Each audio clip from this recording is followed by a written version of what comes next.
My friends, I'm not given to wild, unsupported statements.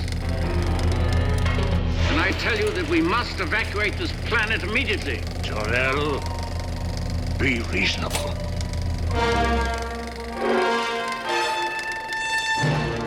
Once there was a civilization, much like ours, but with a greater intelligence, greater powers, and a greater capacity for good.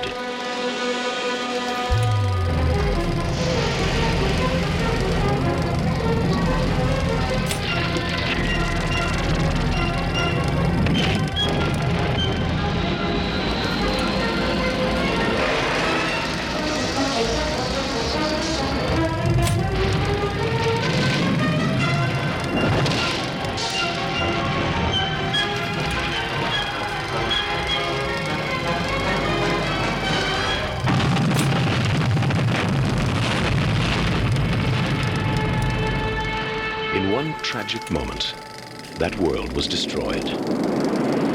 But there was one survivor.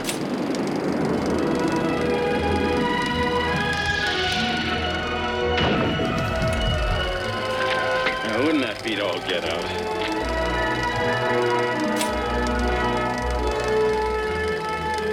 Because of the wisdom and compassion of Jor-El, because he knew the human race had the capacity for goodness, he sent us his only son. His name is Kal-El. He will call himself Clark Kent. But the world will know him as Superman. This year, Superman brings you the gift of flight. Superman, the movie.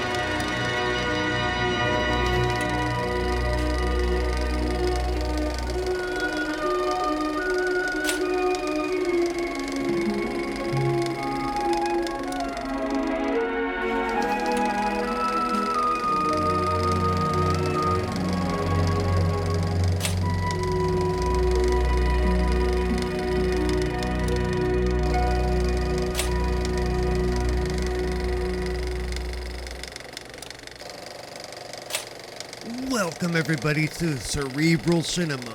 I'm Cerebral Paul. Grab your popcorn, grab your soda, have a seat.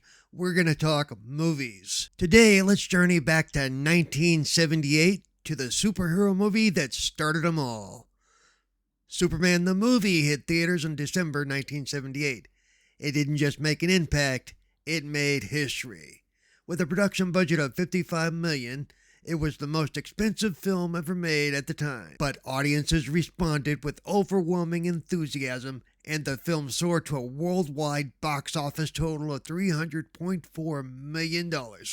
Adjusted for inflation, that figure climbs to a staggering $1.44 billion, making it the highest-grossing Superman film to date. It was a box office juggernaut, proving that superhero stories could be both critically acclaimed and commercially dominant. But the film's success wasn't just about numbers, it was about resonance.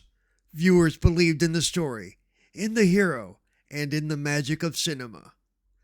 Superman didn't just fly, it lifted the entire genre with it. Critics at the time didn't just like Superman, they embraced it as a revelation.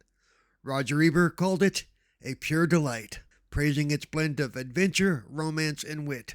The Austin Chronicle hailed it smart screenplay and Christopher Reeve's winning performance, declaring, "Believe a man can fly?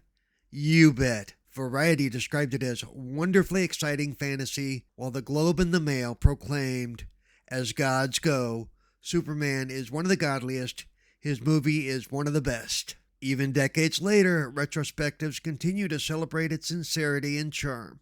Critics admired how Richard Donner's direction played the story straight, resisting the urge for camp and instead delivering a heartfelt, mythic tale. Yes, some noted its imperfections, like a few tonal shifts or an overlong prologue, but most agreed Superman was a bold, beautiful leap forward for the superhero genre. At the center of the magic stood Christopher Reeve, whose portrayal of both Clark Kent and Superman set the gold standard. Awkward charm on the ground, noble strength in the sky. Beside him, Margot Kidder's Lois Lane wasn't just fast-talking and fearless, she was captivating and real. Then came Gene Hackman as Lex Luthor, weaving intellect and charisma into a villain who could make you laugh while plotting global chaos. And for a dose of mythic weight, there was Marlon Brando, bringing a gravitas to Jor-El with every measured word.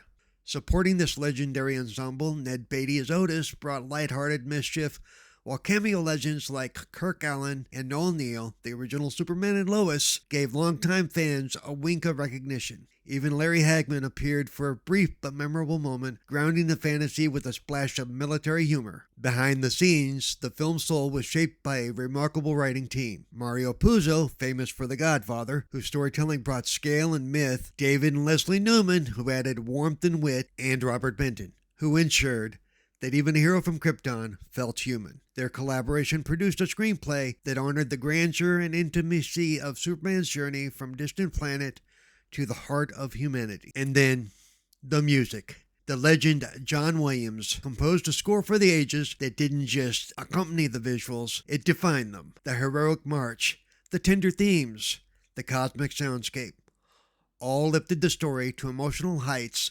very few films ever reach. His compositions gave Superman a voice that echoed long after the credits rolled, making the mere sound of a few notes synonymous with heroism and hope. Superman the movie isn't just an origin story, it's a celebration of hope, of identity, of what it means to rise above. It proved that sincerity could triumph in an age of cynicism, and it paved the way for every hero who could follow. Decades later, the cape still catches the wind, and if you go back and watch the movie now, you will still believe a man can fly. Thank you for taking this quick trip down movie memory lane with me, Cerebral Paul. If you like this content and you'd like to see more, please like and subscribe and share it out as best you can. Leave a comment. I'd be really interested to know what you thought about the movie Superman and about what I did here today. You can also let me know if there's any movies, new or old, that you'd be interested in hearing my thoughts on. You can find me on X at CerebralPaul1. Thank you very much.